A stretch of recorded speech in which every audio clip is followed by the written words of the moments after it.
Assalamualaikum warahmatullahi wabarakatuh. Salam sejahtera untuk kita semua. Perkenalkan, saya Puji Marsola bersama rekan saya Rina Novita. Kami berasal dari kelompok 4. Baik, sebelumnya yang kami hormati kepada Ibu Najihatul Faridi, SSYMM, selaku dosen pengampu fikih muamalah. Di sini kami akan memaparkan hasil diskusi kami yang berjudul Ruang Lingkup Akad Muamalah. Baik, langsung saja di sini saya akan menjelaskan tentang materi kami. Yang pertama, pengertian ruang lingkup akad muamalah. Seperti yang kita ketahui bersama, ruang lingkup muamalah adalah dalam Islam mencakup berbagai aspek yang mengatur interaksi antara manusia, terutama dalam konteks sosial dan ekonomi. Muamalah berasal dari kata amalah yang berarti berinteraksi atau berhubungan. Dalam istilah syariah, muamalah merujuk pada hukum-hukum Allah yang mengatur hubungan antara manusia dan berbagai aspek-aspek kehidupan, baik secara individu, keluarga, maupun masyarakat. Muamalah mencakup semua aktivitas yang berkaitan dengan transaksi dan interaksi sosial yang tidak termasuk dalam ibadah. Baik, langsung saja saya akan menjelaskan tentang dasar hukum muamalah. Seperti yang kita ketahui, dasar hukum muamalah terbagi menjadi 3. Yang pertama, Al-Quran merupakan sumber hukum Islam termasuk dalam muamalah. Ayat-ayat Al-Quran memberikan pedoman tentang prinsip, keadilan, kesepakatan, dan kesetaraan dalam transaksi. Contohnya yang terkait pada Surat Al-Baqarah ayat 188 tentang larangan memakan harta orang lain dengan cara yang batil. Yang kedua, Surat An-Nisa ayat ke-29, pemerintah untuk melakukan perniagaan dugaan suka sama suka. Yang kedua, hadis. Hadis adalah sumber kedua hukum Islam setelah Al-Quran.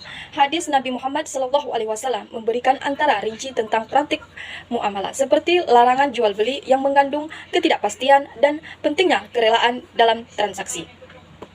Yang ketiga, ijma. Ijma adalah kesepakatan para ulama termasuk suatu masalah hukum setelah Nabi Muhammad SAW. Ijma menjadi dasar hukum penting dalam fikih muamalah, terutama untuk masalah-masalah baru yang tidak secara eksplisit diatur dalam Al-Quran atau hadis. Selanjutnya, aspek-aspek ruang lingkup muamalah.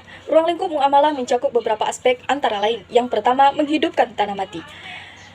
Ahyal al-mawar adalah tindakan menghidupkan tanah mati atau tanah yang tidak dimiliki oleh siapapun dan tidak dimanfaatkan. Dalam Islam, seseorang diperbolehkan untuk memanfaatkan tanah mati dengan syarat. Yang pertama, tanah tersebut bukan milik orang lain. Yang kedua, pengelolaan tanah dilakukan dengan cara yang halal. Yang ketiga, tanah tersebut dihidupkan untuk tujuan produktif seperti pertanian atau pembangunan. Yang kedua, barang tambang. Barang tambang adalah sumber daya alam yang terdapat di dalam bumi seperti emas, perak, minyak bumi, gas alam, dan lain-lain. Dalam Islam, pengelolaan barang tambang harus dilakukan dengan prinsip keadilan dan kemaslahatan bersama. Barang tambang yang jumlahnya besar biasanya dikelola oleh negara atau kepentingan masyarakat. Yang ketiga, barang temuan. Barang temuan adalah benda yang ditemukan oleh seseorang tetapi bukan miliknya. Dalam Islam, ada aturan khusus terkait barang temuan.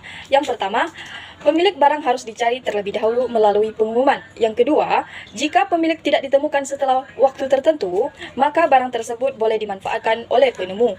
Yang ketiga, barang temuan tidak boleh langsung dimiliki tanpa usaha mencari pemiliknya. Yang keempat, undian. Undian adalah suatu bentuk pemberian hadiah berdasarkan hasil pengundian atau keberuntungan. Dalam Islam, undian diperbolehkan selama tidak mengandung unsur perjudian. Undian yang bertujuan untuk mempromosikan bisnis atau amal biasa diperbolehkan dengan syarat. Yang pertama, tidak ada unsur taruhan. Yang kedua, tidak merugikan pihak lain. Dan yang ketiga, tidak mengandung unsur haram. Yang kelima, pencekalan pembekalan harta. Pencekalan pembekalan harta terjadi ketika seseorang dilarang menggunakan harta karena alasan tertentu. Dalam Islam, pencekalan harta dapat dilakukan jika seseorang dianggap tidak mampu mengelola harta dengan baik. Yang kelima, pencekalan pembekalan harta. Pencekalan pembekalan harta terjadi ketika seseorang dilarang menggunakan hartanya karena alasan tertentu. Dalam Islam, pencekalan harta dapat dilakukan jika seseorang dianggap tidak mampu mengelola hartanya dengan baik. Pencekalan bertujuan untuk melindungi hak orang lain atau mencegah kerugian. Contohnya, pembekuan harta orang yang boros atau mereka yang berhutang besar tanpa kemampuan melunasi. Yang keenam, bangkrut. Bangkrut adalah Islam disebut taflis, yaitu kondisi di mana seseorang tidak mampu melunasi hutangnya karena hartanya tidak cukup. Dalam kasus keberangkutan, Hak-hak kreditur harus diprioritaskan. Hak harta orang yang bangkrut dapat dijual untuk melunasi hutangnya. Jika masih ada sisa hutang setelah harta dijual habis, maka kreditur harus bersabar hingga orang tersebut mampu melunasinya. Yang ketujuh, pemaksaan. Pemaksaan dalam akad muamalah terjadi ketika seseorang dipaksa melakukan transaksi tertentu tanpa kerelaan hati. Dalam Islam, transaksi yang dilakukan di bawah tekanan atau pemaksaan dianggap tidak sah karena bertentangan dengan prinsip saling meridai. Rasulullah SAW bersabda, sesungguhnya jual beli itu harus dilakukan atas dasar kerelaan kedua belah pihak. Yang kedelapan, perlombaan. Perlombaan dalam Islam diperbolehkan selama memenuhi syarat-syarat tertentu. Yang pertama, perlombaan harus dilakukan dalam hal-hal yang bermanfaat seperti olahraga atau ilmu pengetahuan. Yang kedua, hadiah perlombaan harus berasal dari pihak ketiga, bukan dari peserta, agar terhindar dari unsur perjudian. Yang ketiga, perlombaan tidak boleh mengandung unsur haram. Dalil tentang perlombaan, tidak ada perlombaan kecuali pada unta, kuda, dan memanah. Baiklah, selanjutnya dijelaskan oleh rekan saya Rina Novita.